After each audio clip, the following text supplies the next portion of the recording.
जय सियाराम. आज मी खूप खुश होते. मनापासून सगळं काम एन्जॉय करत होते आणि शूटिंगही चालू होतं. पण आयुष्यात ना कधी कधी असं काही घडतं ना जे स्वप्नातही वाटत नाही. या वर्षात माझ्यासोबत खूप वाईट गोष्टी घडल्या. कसं बसं सावरत वर्ष संपत आलं, पण त्रास काही थांबला नाही बरं का. कालच अकाउंटमधून ना 1,500 रुपये कट झाले.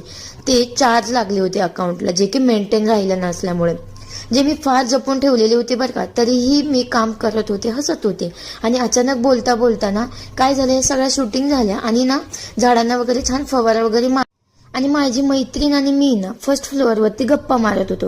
हातात ना थोड्याशा बॉटल होत्या औषधाच्या वगैरे आणि मोबाईल होता. बॉटल पडायला लागली म्हणून बॉटल धरायला गेली आणि मोबाईल फर्स्ट फ्लोअरवरून डायरेक्ट खाली पडला. क्षणाचाही विलंब न लागला की जिथे एवढं मोठं नुकसान झालं की माझ्या मोबाईलचा डिस्प्लेच गेला. हा OnePlus फोन जुना होता बरं का, पण कॅमेरा ना खूप चांगला होता म्हणून मी शूटिंगला तो वापरत होता. जुना म्हणजे आम्ही तो फोन जुनाच घेतला होता. अवनने त्यांच्यासाठी घेतला होता, पण त्याचा कॅमेरा चांगला असल्यामुळे म्हटलं मला द्या. त्या क्षणी मन पूर्णपणे खचून गेलं. आता व्हिडिओ बंद होतील का, जपून ठेवलेले पैसे असे संपून जाणार का हो. खूप रडले मी आणि शेवटी देवबाप्पाकडे एवढीच प्रार्थना केली, या वर्षातील ही शेवटची वाईट गोष्ट असू दे माझ्या आयुष्यात. नेक्स्ट इयर ना माझ्या आयुष्यात देवबाप्पा शांती दे. जर व्हिडिओ आवडला असेल तर व्हिडिओला लाईक करा, शेअर करा आणि प्लीज प्लीज मला सपोर्ट करा. असाच बाय बाय फ्रेंड.